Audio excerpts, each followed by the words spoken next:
In this episode, we cover a popular social media concept called velocity banking and ask ourselves whether it's really possible to pay off a 30-year mortgage in less than 10 years. Let's get started.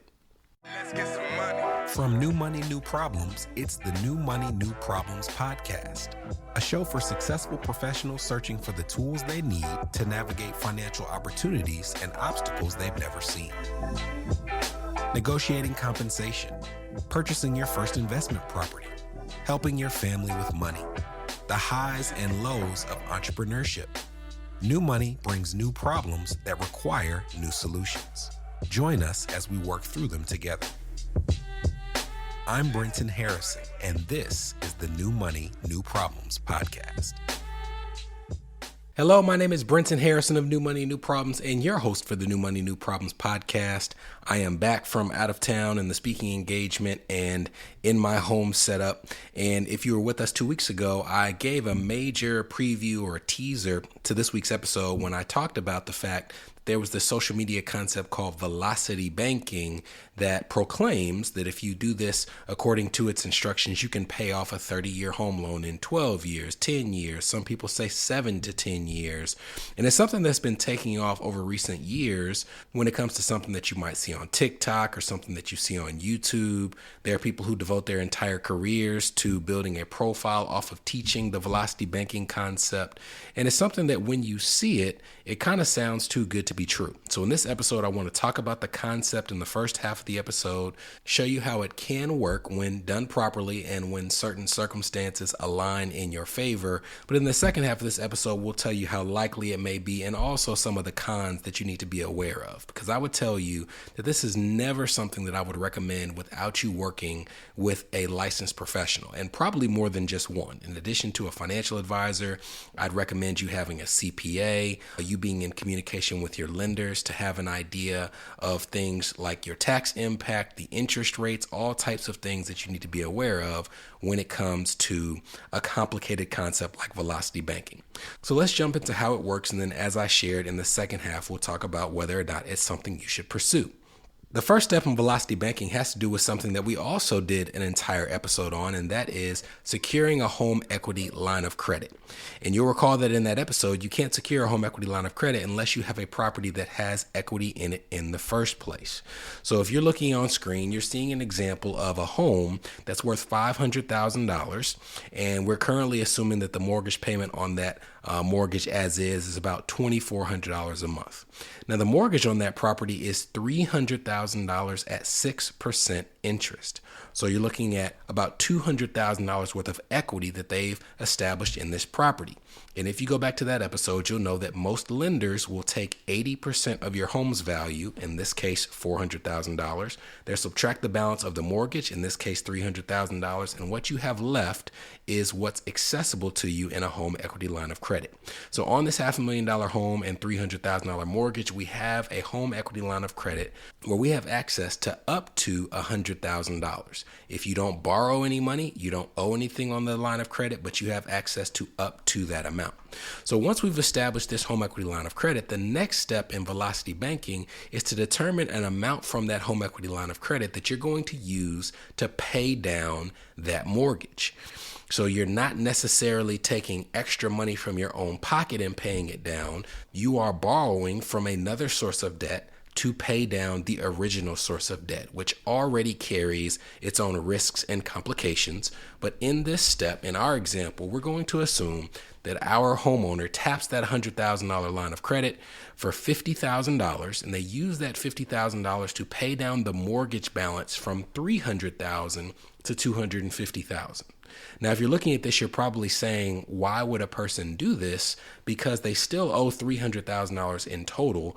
They have just shifted how they owe it from $300,000 on the mortgage to $250,000 on the mortgage and $50,000 on the line of credit. What's worse, the mortgage is likely a fixed interest rate mortgage where that 6% is never going to change, whereas the home equity line of credit is a variable interest rate debt. So they might have it at 8% interest now, but if interest rates increase, maybe it rises to 9%, 10%, 11%. There's no limit in most cases as to how high the interest rate on a home equity line of credit can go.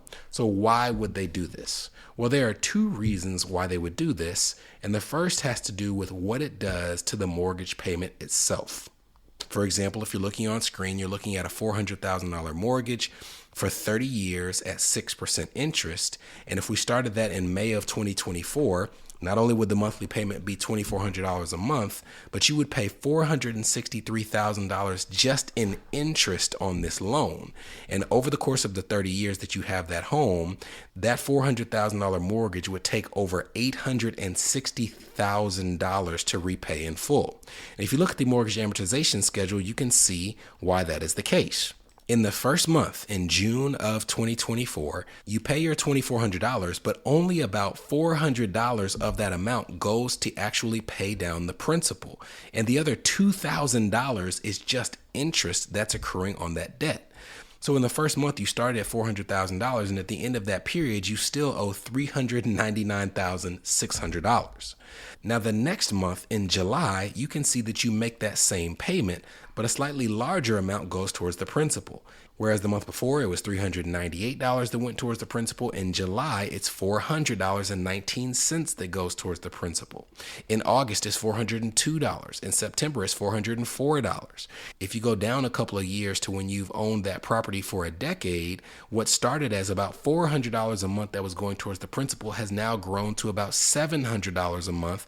And the reason for that is you're making the same payment each and every month, but because the balance that you owe is smaller, more and more of that monthly payment goes towards the principal and less goes towards the interest because it's accruing interest on a smaller balance than it was the month before. So when you think about why a person would take money from a home equity line of credit and use it to pay off a mortgage, they're doing it because essentially what they're doing is speeding up the amortization process of this mortgage, and they're putting themselves in a position where they're making the same payment. The mortgage payment never changes in Velocity Banking, but because the balance of the mortgage is lower, more is going to the principal.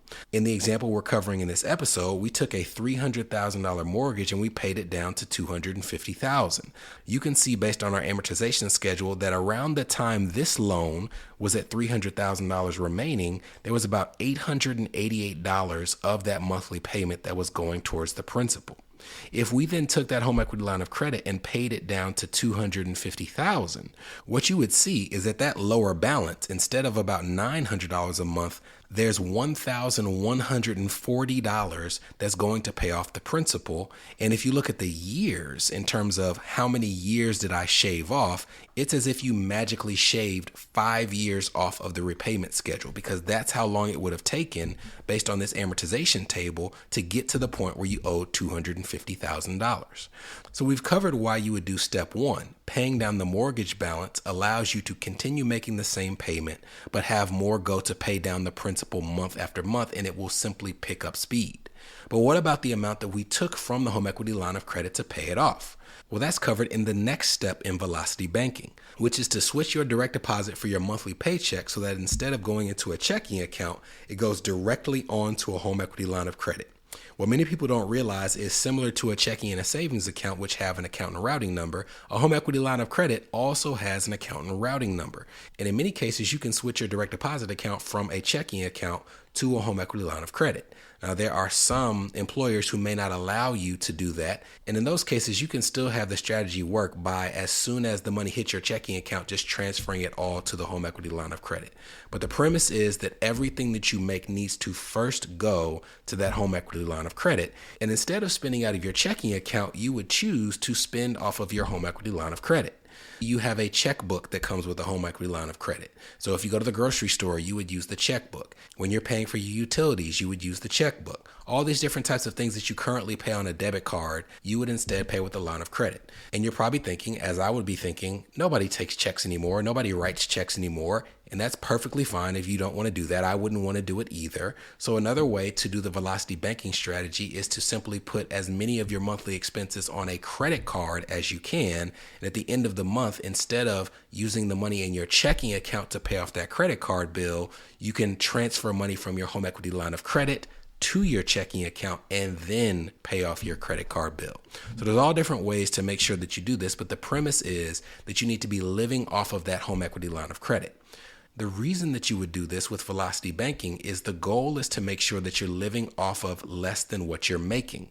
Because if you live off less than what you're making, you're having huge chunks hitting that home equity line of credit each month. And while you have to add back onto it to make sure you cover your monthly expenses, because those expenses are less than your income, you still see significant reductions in your total balance. In the example you see on screen, we have a person who has $50,000 on a line of credit, and in month one, they have $5,000, their entire paycheck, deposited on to that home equity line of credit. So their balance goes from 50 to 45,000, and then they have to spend for their monthly expenses. So they have $4,000 of monthly expenses.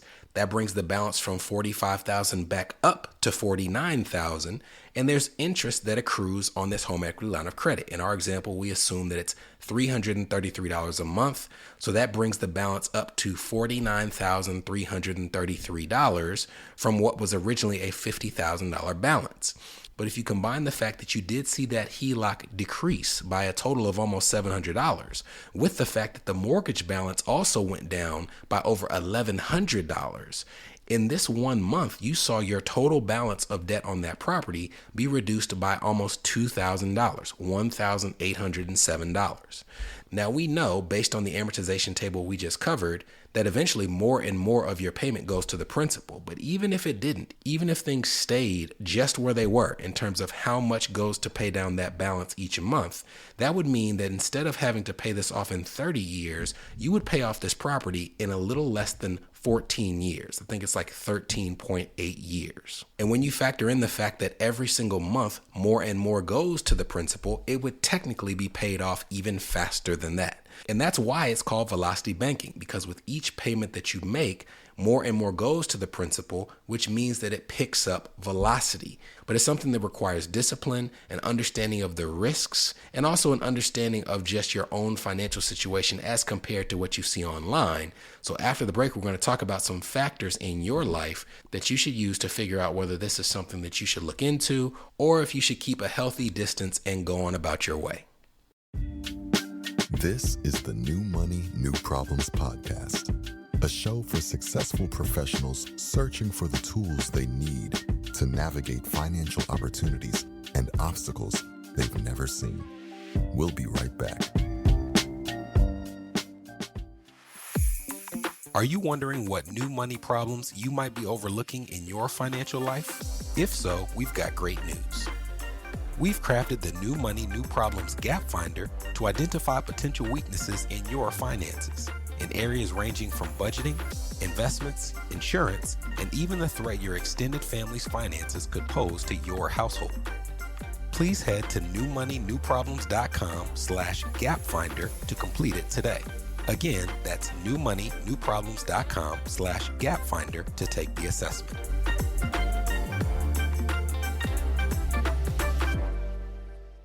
You're listening to the New Money, New Problems podcast. Subscribe now at newmoneynewproblems.com. Welcome back. All right, let's talk about some of the cons of the Velocity Banking strategy because the pros are apparent, right? It doesn't seem like you are having to make much of a commitment to this. It's not like you're having to say, oh, I'm going to have to find a way to find an additional $1,000 in my budget or $2,000 in my budget and just make extra mortgage payments. You seem to just be living your life as is and somehow paying off a 30-year mortgage in 7 to 10 years. And if everything works perfectly, that's something that could happen and it would be a really cool concept. But the first thing you need to understand about the dangers of this strategy is you are using debt to pay off debt. And that always has its risks. You may not know those risks or how they're going to manifest when you start the strategy, but it's something that you need to be aware of. The most apparent risk when you're using a home equity line of credit to pay off other debt is that it's variable interest rate debt. So as I shared in the first half, if that interest rate goes from 8% to 10%, the amount of interest accruing on what you borrowed has gone up. And that is why it's actually really important that you not just spend less than what you earn when it comes to what's being deposited onto that line of credit versus what's being added back on in terms of monthly expenses. But there actually needs to be a good bit of a buffer, right? So the strategy only works if there's less being added on a monthly basis than is being deposited. And the problem is that if you start out this strategy and there's already like a razor thin edge, maybe you're depositing $5,000 a month and you're spending $4,800 a month, well, you're just a couple interest rate increases away or a couple added expenses to your budget from not just not having a margin, but being in the red when it comes to actually not seeing that balance decrease, but increasing instead. So if you were even considering the velocity banking strategy, you would need to make sure that you have a decent grasp on your budget in the first place, which many people do not have, and know that there's enough wiggle room there. That's why in our example, we have $5,000 that's being deposited, but only $4,000 that's being added on. Well, that means that this person has a 20% buffer, and they were probably already a decent saver before they had this strategy in place in the first place. This is not something to do if you already can't figure out how to avoid seeing your credit card balance balloon by a couple $1,000s a month and you have no money in savings. This is something that, like many things in finances, really works best when you're already kind of in a good financial situation. It's not something to do as like a last ditch effort when you already are struggling with the basic foundations of your financial plan. The other thing that's pretty obvious about velocity banking is you have to have equity in your home. And while there may be people who bought their home before the pandemic or during the pandemic when rates are in the twos and they've still seen the balance of that home value increase over time, maybe they can do it. But not everybody has the requisite margin or equity when it comes to the difference between their loan to value and their mortgage balance to have a home equity line of credit of any significance. So instead of the $100,000 available in our example, maybe you have a home equity line of credit for $25,000. And you could just continuously take that line of credit, pay down the mortgage, pay down the line of credit, then use it again since it's been replenished to pay down the mortgage. But that's something that requires a lot of intent. And that's something I think people who cover velocity banking don't cover in full. The fact that it's a strategy that you have to actively manage. It is not just, set yourself up, put the money on a line of credit and go live your life. You have to be paying attention to the interest rate. You have to be paying attention to the balance of your mortgage because you want to make sure that you're not over leveraged and also that you have an idea of how long you have access to this line of credit. And that brings to mind another risk. Whereas your mortgage is a 30-year debt, a home equity line of credit typically expires in 10 years. At the end of that 10 years, if you have not paid off the balance, you have to either pay off that remaining balance in a lump sum, your lender to extend the home equity line of credit, which they're not required to do, or you have to be in a position where you can refinance that balance into your existing loan at a higher interest rate than what's on your current underlying mortgage. So if you're enacting this strategy and not keeping an eye on the clock, you could run into a situation where you still haven't paid off that home, but you get to the end of your HELOC period with nowhere to run, and you've greatly increased the amount of interest that's now accruing on that property on a month-to-month basis and making it even harder to repay than before. So all in all, the strategy can work. If you have a financial professional on your team, if you have a good relationship with your lender, if you're handy with a calculator, maybe this is something you could pursue. If you don't have all of those things, if you don't have your budget in order, if you don't have a good gap between your expenses and what you're depositing on the home equity line of credit, if you're not comfortable managing this strategy on a month-to-month basis and tracking the timeline to make sure it's paid off before the end of that HELOC period, then it is something that you should avoid with a 10-foot pole.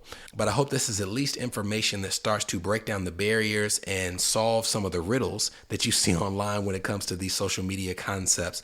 These are episodes that we love to do. So if you see things that you are confused about online, then there's probably somebody else who's confused about it as well. So send us an email, submit a request. This is something that we were sent by one of the people on our email list. And because they were interested in it, we're interested in it. And we want to make sure that we bring you this information as well. I'll see you next week. From New Money, New Problems, this was the New Money, New Problems podcast, a show for successful professionals searching for the tools they need to navigate financial opportunities and obstacles they've never seen.